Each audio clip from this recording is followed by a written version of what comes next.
नमस्कार दोस्तों, आज की बड़ी खबरों में आपका स्वागत है। चलिए नजर डालते हैं आज की बड़ी खबरों पर। चीन से सीमा विवाद के बीच नए स्पाइस 2000 बम खरीदने की तैयारी में भारत। इसके बाद हम जानेंगे कि चीन के पत्रकार ने कहा, भारत ऐसा कुछ बनाता ही नहीं कि हम बॉयकॉट कर सकें। आनंद महिंद्रा ने दिया करारा जवाब। इसके बाद हम जानेंगे कि पीएम मोदी के बाद ममता बनर्जी का बड़ा ऐलान, बंगाल सरकार जून 2021 तक देगी फ्री राशन। 5 मुख्य बातें। इसके अलावा सुशांत सिंह राजपूत की याद में दोबारा शुरू होगा उनका पॉपुलर शो पवित्र रिश्ता।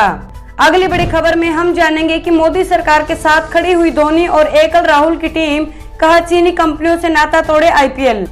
आज की पहली बड़ी खबर में पेश है चीनी बीमारी का बिल्कुल ताजा अपडेट पूरे देश भर से। देश में कोरोना संक्रमितों की संख्या 5,73,558 हो गई है। देश में कोरोना संक्रमितों की संख्या 5,73,598 हो गई है। covid19india.org के मुताबिक मंगलवार शाम 6 बजे तक विभिन्न राज्यों ने 6,062 नए केस की पुष्टि की। इसके पहले सोमवार को 18,339 नए मरीज सामने आए और 13,497 ठीक हो गए हैं। तमिलनाडु में संक्रमण तेजी से बढ़ रहा है। बीते 24 घंटे में यह रिकॉर्ड 3,949 मरीज बढ़े। यह संख्या 5वें दिन 3500 से ज्यादा रही। सबसे ज्यादा संक्रमितों वाले राज्यों में यह दूसरे नंबर पर आ गया है। सोमवार को देश में 417 लोगों की जान गई। चलिए बढ़ते हैं अगली खबर की तरफ। चीन से सीमा विवाद के बीच नए स्पाइस 2000 बम खरीदने की तैयारी में भारत। जमीनी टारगेट्स यानी ग्राउंड टारगेट्स अपनी मारक क्षमता मजबूत बनाने के लिए भारत और ज्यादा संख्या में स्पाइस 2000 बम खरीदने की योजना बना रहा है। स्पाइस 2000 बम का इस्तेमाल भारतीय वायुसेना ने पाकिस्तान में पुलवामा हमले के बाद बालाकोट एयर स्ट्राइक के बाद किया था। भारत हवा से जमीन में निशाना बिनने में माहिर इन बमों का एडवांस्ड वर्जन खरीदने की तैयारी कर रहा है। माना जा रहा है कि चीन के साथ बढ़ते सीमा विवाद के बीच भारत जमीनी टारगेट्स को निशाना बनाने की अपनी शक्ति और मजबूत करना चाहता है। इमरजेंसी पावर के तहत पीएम मोदी ने दिए फंड। चीन से चल रही सीमा विवाद के बीच पीएम नरेंद्र मोदी ने इमरजेंसी पावर के तहत 500 करोड़ रुपए दिए हैं। इस राशि से सेनाओं को हथियार खरीदने की छूट है। चलिए जानते हैं अगली बड़ी खबर। पीएम मोदी के बाद ममता बनर्जी का बड़ा ऐलान, बंगाल सरकार जून 2021 तक देगी फ्री राशन। 5 मुख्य बातें। प्रधानमंत्री नरेंद्र मोदी ने मंगलवार 30 जून को शाम 4 बजे देश को संबोधित किया। उन्होंने घोषणा की कि गरीबों के लिए जारी मुफ्त राशन की योजना नवंबर तक के लिए बढ़ाई जाती है। पीएम की इस घोषणा की सभी और तारीफ हो रही थी। उसी वक्त पश्चिम बंगाल की मुख्यमंत्री ममता बनर्जी ने अपने राज्य के लिए कई योजनाओं का ऐलान किया। उन्होंने फ्री राशन की योजना को राज्य में अगले साल जून तक जारी रखने की बात कही। ममता बनर्जी ने राज्य में 1 जुलाई से शुरू हो रहे अनलॉक 2 के लिए कई छूटों की जानकारी भी दी।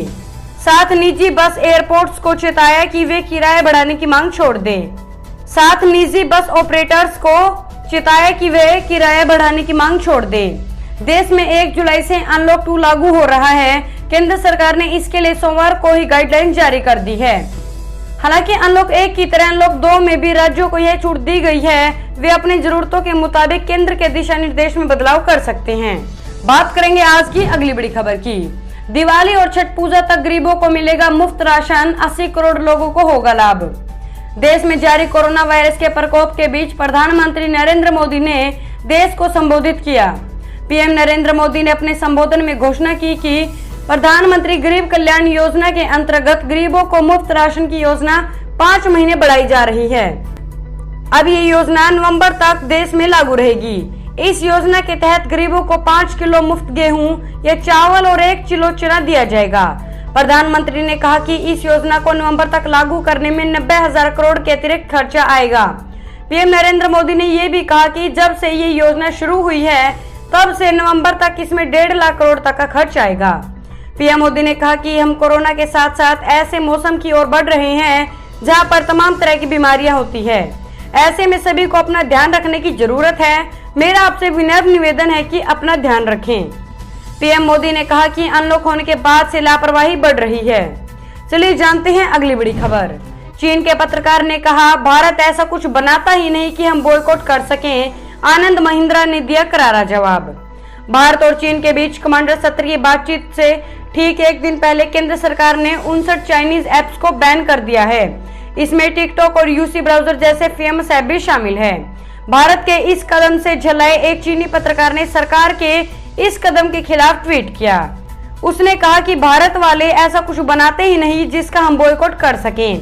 इस पर महिंद्रा ग्रुप के चेयरमैन आनंद महिंद्रा ने ट्वीट करके उस पत्रकार को करारा जवाब दिया है। बात करेंगे आज की अगली बड़ी खबर की। नोएडा में कोरोना संक्रमित डॉक्टर की मौत, हॉस्पिटल ने परिजनों को थमाया लाखों का बिल।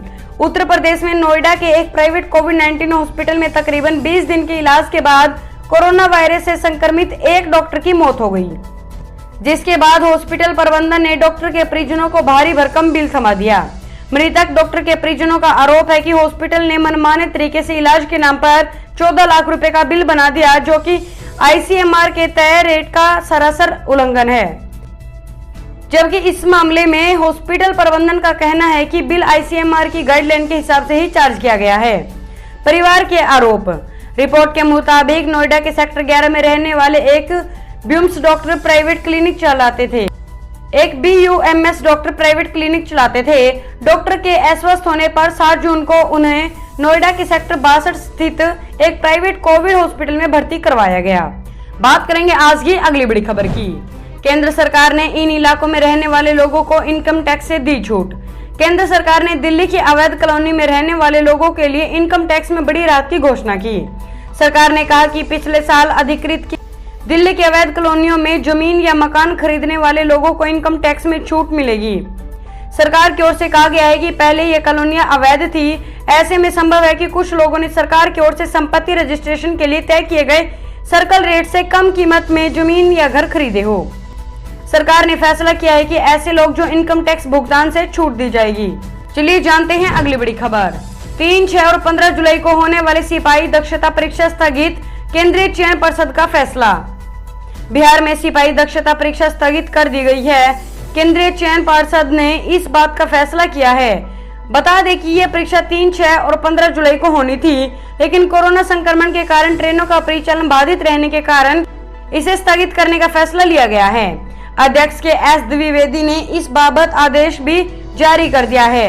केंद्रीय चयन परिषद सिपाही भर्ती बिहार पटना ने आदेश जारी करते हुए विज्ञापन संख्या 3/2019 बिहार गृह रक्षा वाहिनी में सिपाही चालक, विज्ञापन संख्या 04/2019 परिवहन विभाग में चलत दस्ता सिपाही एवं विज्ञापन संख्या 02/2019 बिहार पुलिस में सिपाही पद पर चयन एवं नियुक्ति के लिए अभ्यर्थियों की शारीरिक दक्षता परीक्षा यानी PET रद्द करने के फैसले किया गया है गई थी। चलिए जानते हैं अगली बड़ी खबर। कल से शुरू होगी 4 धाम यात्रा, जानिए किन किन शर्तों का करना होगा पालन। कोरोना वायरस संक्रमण की वजह से उत्तराखंड की 4 धाम यात्रा पूरी तरह से स्थगित हो गई थी। बद्रीनाथ, केदारनाथ, गंगोत्री और यमुनोत्री धाम की यात्रा उत्तराखंड के पर्यटन का आधार है, मगर इस साल यात्रा न होने के कारण पर्यटन व्यवसाय से जुड़े लोगों को भारी नुकसान हुआ था। लॉकडाउन खुलने के बाद राज्य सरकार ने धीरे धीरे इसे खोलना शुरू किया और पहले चरण में 30 जून तक सिर्फ संबंधित धाम के गृह जिले के लोगों को दर्शन की अनुमति दे दी गई है। अगली बड़ी खबर। सुशांत सिंह राजपूत की याद में दोबारा शुरू होगा उनका पॉपुलर शो पवित्र रिश्ता। बॉलीवुड एक्टर सुशांत सिंह राजपूत की अचानक हुई मौत ने सभी को हैरान कर दिया है। एक्टर ने 34 साल की उम्र में ही दुनिया को अलविदा कह दिया। वहीं सुशांत के निधन के बाद जी अनमोल चैनल उन्हें श्रद्धांजलि देते हुए टीवी सीरियल पवित्र रिश्ता का फिर से प्रसारण करने जा रहा है। आपको बता दें कि सुशांत सिंह राजपूत ने इस शो से घर घर में पहचान बनाई थी।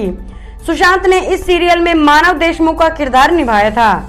इस बारे में जानकारी देते हुए पवित्र रिश्ता फेम आशा नेगी ने एक वीडियो अपने इंस्टाग्राम अकाउंट पर शेयर किया है।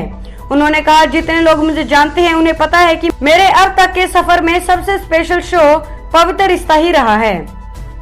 मुझे आज भी याद है कि पहले दिन सेट पर प्रेस कॉन्फ्रेंस था, जहां पर लोगों से मिले थे और फिर मेरा प्रोमो शूट हुआ था। इस शो के टाइटल ट्रैक और जानते हैं अगली बड़ी खबर। सुशांत की आखिरी फिल्म दिल बेचारा की थिएटर रिलीज चाहते हैं दिलजीत दोसांझ। बॉलीवुड के मशहूर एक्टर सुशांत सिंह राजपूत की आखिरी फिल्म दिल बेचारा अब OTT प्लेटफॉर्म पर रिलीज होगी। उनकी ये फिल्म 24 जुलाई को डिज्नी प्लस हॉटस्टार पर रिलीज होने जा रही है। हालांकि एक्टर के फैन लगातार मांग कर रहे हैं कि उनकी आखिरी फिल्म OTT प्लेटफॉर्म पर रिलीज न होकर सिनेमाघरों में रिलीज हो। वहीं एक्टर सिंगर दिलजीत दोसांझ ने भी फिल्म दिल बेचारा की थिएटर रिलीज चाहते हैं। बात करेंगे आज की अगली बड़ी खबर की। मोदी सरकार के साथ खड़ी हुई धोनी और केएल राहुल की टीम का चीनी कंपनियों से नाता तोड़े आईपीएल। गलवान घाटी में चीन की नापाक हरकत के बाद अब भारत में उसके खिलाफ माहौल गर्म हो चुका है। सोमवार को भारत सरकार ने चीन के 59 ऐप्स को बैन कर दिया है। अब मंगलवार को किंग्स 11 की टीम के मालिक नेस वाडिया ने भी चीनी कंपनियों के प्रयोजन को खत्म करने की मांग कर डाली है। किंग्स 11 पंजाब के सह मालिक नेस वाडिया ने इस महीने की शुरुआत में पूर्वी लद्दाख में भारत और चीन के बीच बढ़ते तनाव के कारण मंगलवार को आईपीएल में चीन की कंपनियों के प्रयोजन को धीरे धीरे खत्म करने की मांग की है। दोस्तों, इस वीडियो को लेकर आपका क्या कहना है, हमें कमेंट करके जरूर बताएं। वीडियो को लाइक करें और चैनल को सब्सक्राइब करके घंटी के बटन को दबाएं। साथ ही साथ अपने दोस्तों के साथ इस वीडियो को ज्यादा से ज्यादा शेयर करें। धन्यवाद।